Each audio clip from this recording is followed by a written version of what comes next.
Cucino. Quando a Gabriele gli sono detto che mi avevo innamorata proprio di Maria, la figlia del patrone, e che le volevi sentire, ad la beata. Ma tu non eri quello che non si voleva innamorare più? Giovanna se le perde Maria, che lo sa quello, non fa per te, quello è per le patrone, perché te le quattrine. Dove ti presenti tu Giovanna, lo fai di stracciolini senza mancano soldi. E poi ricordati Giovanna, che Maria è sempre la padrona, e la padrona è una cosa più grossa di te, è come una montagna la padrona. Tu invece Giovanna sei una cosa più piccerilla, tu sei un socio. E lo socio sta più vicino allo sorcio. E poi, quando mai si è visto che la montagna si accompagna con lo sorcio? Che questo è quello che mi dice a me Gabriele. Però a me non mi interessa, io mi stingo a sentire e non le vuoi sentire. Perciò ogni mattina, alle 6, quando mi arriva a cogliere l'acqua della fonte, io mi allontano da tutto quinto e mi metto a faticare sopra un lembo della strada.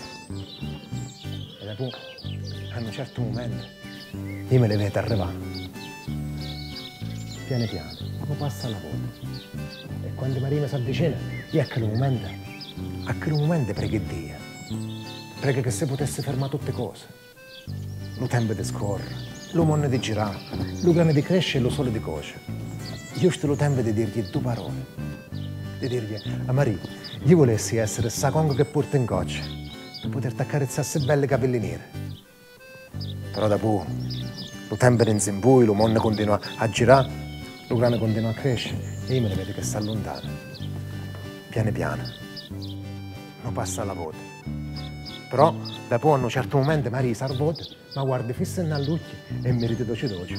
E a quel momento mi sa più quello che mi succede. Mi sa, un fuoco non alle mine, non alle pite, non alle braccia, ma non è un fuoco che fa male, è un fuoco che fa piacere.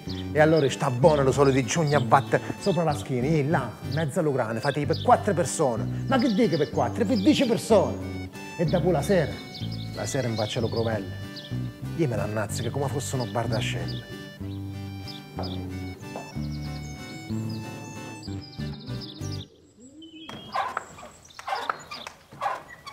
Signore, se tu niente resto grane, cigonne, pizze bianche e maccarone.